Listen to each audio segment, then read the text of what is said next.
everyone and welcome to today's video, which is my July reading wrap up. Sorry for not posting last week. I am still kind of getting over a cold. It's really terrible. Every time I speak I cough, so I'm probably going to be editing out lots of coughing in this video, so you don't have to see that, so don't worry.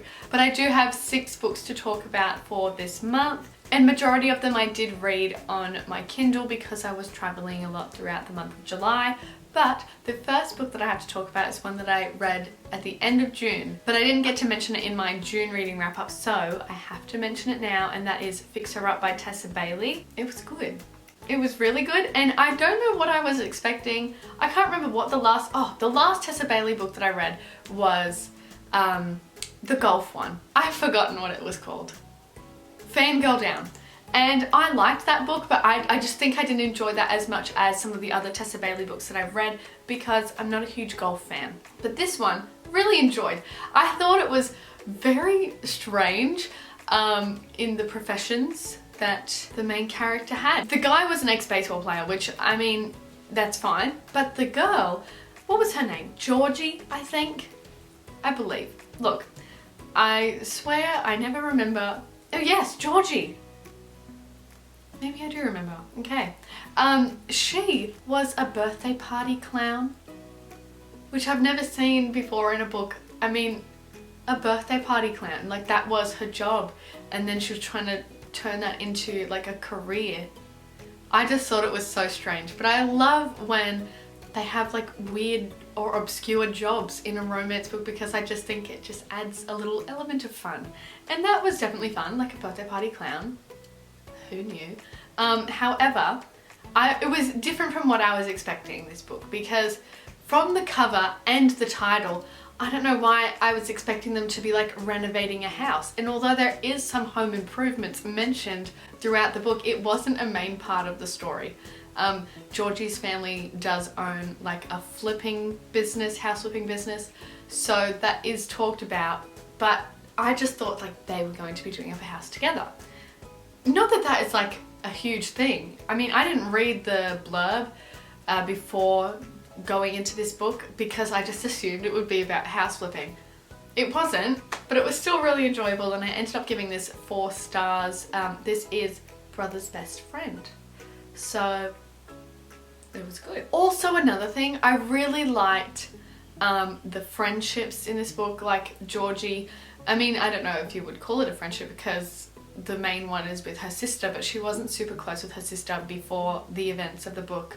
And then they became closer, and then they had like this big friend group thing, and it was a whole thing. It was like a little club, and I'm not really explaining this too well.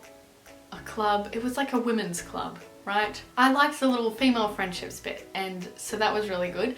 But overall, cute book. This is a trilogy, I believe. I don't think I will read the rest just because I don't have access to them.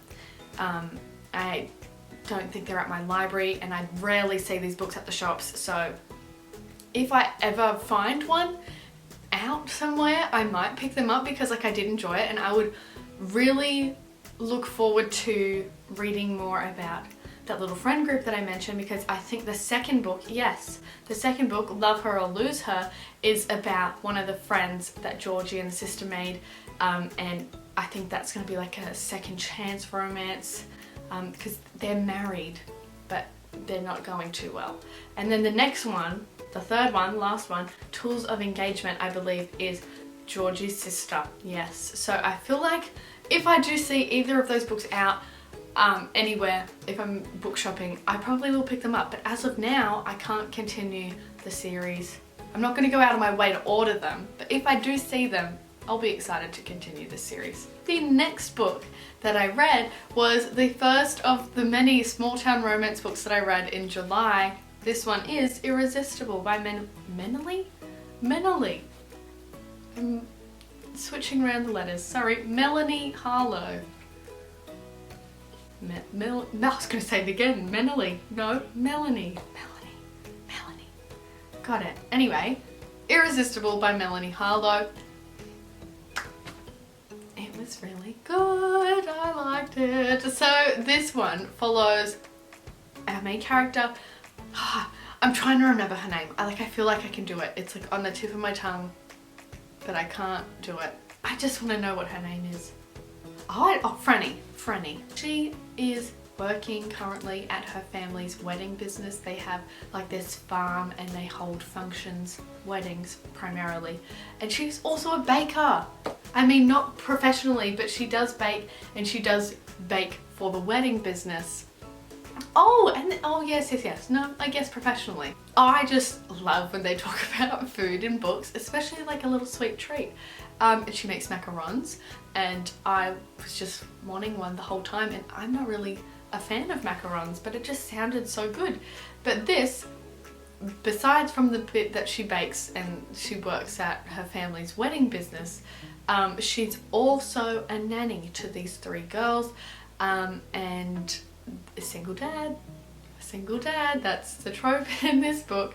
And it was really good, and I loved all the kids. Like, they were really cute, and I liked their relationship with Franny.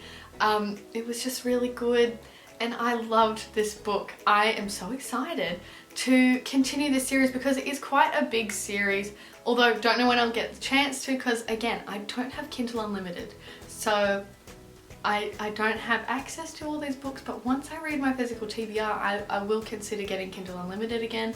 But there's the whole Cloverleaf Farms series, which is 9 books. It has like 2 generations. So the current one where like Franny and I guess other people around their age group, that's their half of the book series, and the other half is about like would happen later down the track, because I remember like reading one of the synopses for one of the future books, and it's one of the kids that Franny looked after in Irresistible. So obviously they're going to be grown up later. So it's a big series over a big period of time, and I'm excited about it. Like, I can't wait to read it. So I really enjoyed this. Ended up giving it a 4 stars. I feel like majority of the books that I read this month were 4 stars, but that is really good. I had a great time. This one, loved it. So good. The next book, obviously another small town romance, and it is Into the Tide by Laura Pavlov. This one actually got a 4.5 stars, and it was just, once again, really good. This was also Brother's Best Friend, and it was just like, I don't know what to say. This girl, Lila, she moves into her brother's best friend's house after college, and she works at the bar. He has like a few bars and restaurant things, so she was helping run like the financial side of that whole thing. So she moves into his guest house, is working at his restaurants, and it goes from there. So it was just really good, and I like all the characters, and I love the setting, just the small town. Obviously small town romance is fun anyway, but this one was, it's just, I don't know, it had something about it. It had something about it. There was like I don't know what you would call it, like not a pond, you don't swim in a pond, a lake, something like that, I don't know, but I want to go to that lake. Was it a lake? Some sort of body of water, I don't know. It was described quite well, and I liked it. And it was, oh, just a great book. And this is also, I think, a big series, maybe 4 books? 5 books. I would like to continue these as well. I don't know when I can, because again, they're on Kindle Unlimited, so I don't have access to them. I'm not sure who the rest of the books follow. I assume they're like, again, following other characters that we've met in this first book, because it is an interconnected standalone series, so you can read them out of order, much with most romance book series, but yeah, they're all kind of connected because they're either in the same friend group, or it's like relatives of one character and then they're in the next book. So I want to read the rest, but as of now, I'm good with this. This was good. 4.5 stars it was for me. Although, however, nicknames, like that's a big thing for me, in that it can ruin a book. And this, it was kind of weird. What were the nicknames? I remember she called him Bear, like a bear, but because it was, I think, Pooh Bear, I don't know, it stemmed from like a childhood nickname, and I believe, yeah, she was Snow or something, because she used to be obsessed with Snow White. So Snow and Bear, and they would call themselves that, not themselves, each other. They would call each other that, like, for real, like in a serious situation. Like if a normal conversation, they would just say it as if in place of a name, which I guess that's what a nickname is, but I don't like nicknames. So, I mean, look, I know some people like a nickname, and that's fine. It just makes me feel a bit awkward sometimes. I'm like, oh, okay.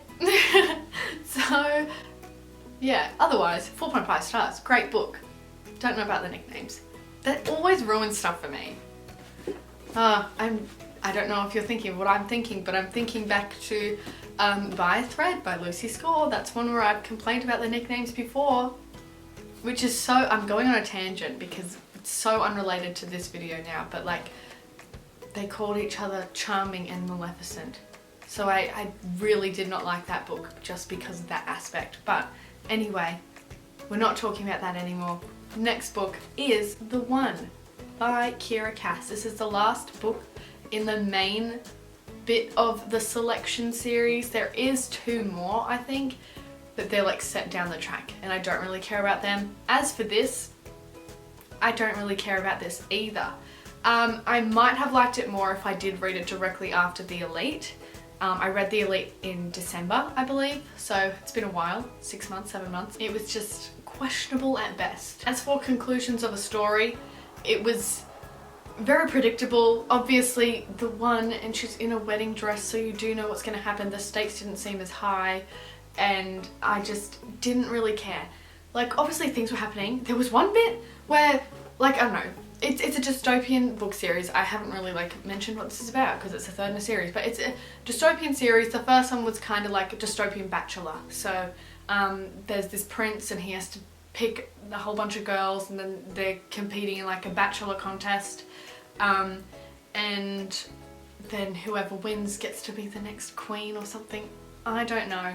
I mean, I do know because I read it, but it's just, it had promise, and I probably would have liked it if I was a lot younger, but I don't know. Like, I can appreciate that it is for a younger audience, but I just thought that this was like a bad conclusion to the story. I did give it a 2 stars. I don't know if that speaks for itself, but yeah, there's some deaths in here that were like, whoa, like I was kind of shocked. Kind of sad about one of the people that died because she was just starting to be good, and then whoop, off she goes. Anyway, that's that. The One.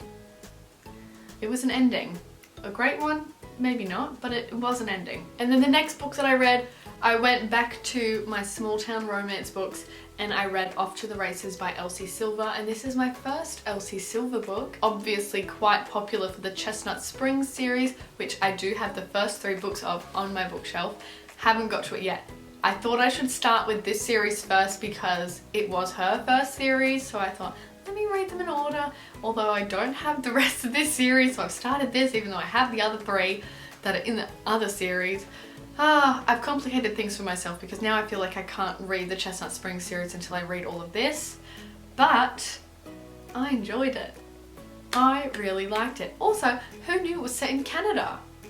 I don't know why I just assumed that because it's a small town romance and then they're like cowboys and whatever, that it would be in the US.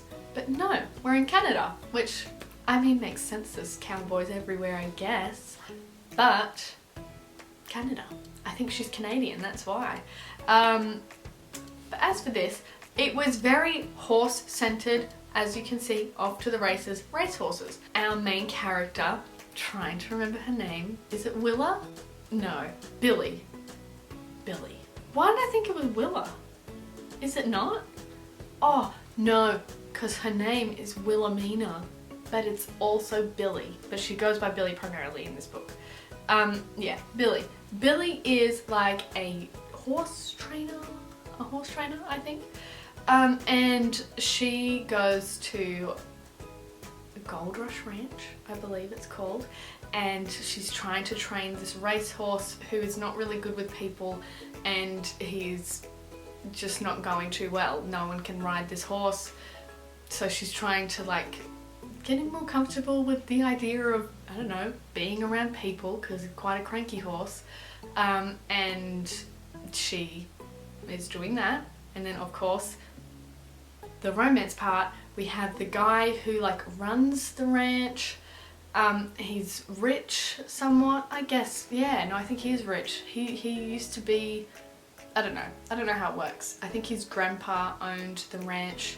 Grandpa died, and then he's come to run it, I guess. So I guess it's also kind of new to, not new, but like new-ish in a way, because I mean, sure, he's been to that ranch before and he like kind of grew up there, but he's mainly a city guy. So he comes in, he's running the thing, and then obviously the girl's there, and it was kind of like rivals to lovers at one point. Like, I guess there were rivals at one point, I think. I feel like all the books are kind of meshing into one in my brain because I read them like quite close together. There was a period where I was like reading one book every 2 or 3 days, so they're kind of all just mushing. But yeah, so I think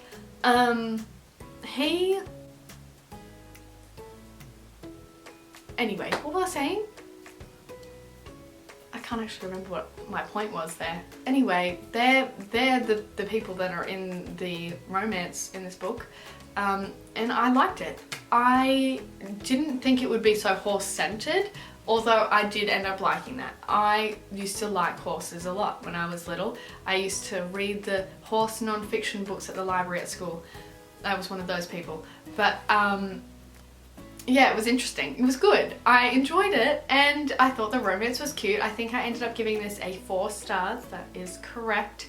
And I'm looking forward to continuing this series, and I believe it is in the process of, or has been, traditionally published, because before it was just independent. I think it's Simon & Schuster in Australia. So I also really like these new covers that they have. Super cute. I am hoping that because they're now traditionally published, it will be easy to find in bookshops, because I would like to buy all of these books and have the whole series so I can read them. But next I have the last book that I read in July, which is The Unhoneymooners by Christina Lauren. I know this book was super popular a couple years ago on TikTok, and I never read it, but I have read it now and I enjoyed it. And I remember hearing such mixed opinions about, like, around the time when it was super popular. I think because it's also kind of like a similar premise, not really, but people were comparing it to The Spanish Love Deception, which I also have but haven't read. But I really enjoyed this. There are some bits that to me were a bit annoying, and that's just miscommunication, just because there's like really simple things that they could have just talked about and they didn't. Like, especially towards the end, there were things that was going on. I was like, why don't you actually just have a proper conversation, sit down and listen to each other, one more than the other, because the guy kind of just like made me angry a bit at the end there. I was like, just listen to what she has to say, okay? Just listen. And well, obviously it works out in the end because it is a romance book, but that is just like the thing, the whole miscommunication thing, which is a common thing to create conflict in a romance book, because what else would there be as a conflict? It's not like a fantasy book where there could be like a war or something. So to make the conflict is always miscommunication, and it got on my nerves a bit at the end. But I'm really going off on a tangent about that because it makes it seem like I don't like the book, but I actually really did. I had a great time all throughout the middle of the book because, of course, on Honeymooners, they're going on a honeymoon, which was the girl, Olive, her name is, her twin sister married this guy whose brother is the guy in this book, and they have to go on the honeymoon together because everyone in the wedding got food poisoning and they're the only ones that didn't get sick, so they go on the honeymoon because it was non-refundable. So that's the thing. And anyway, I love when they go on holidays in books. I've talked about that before. Like, I like when they visit a destination and do fun touristy things.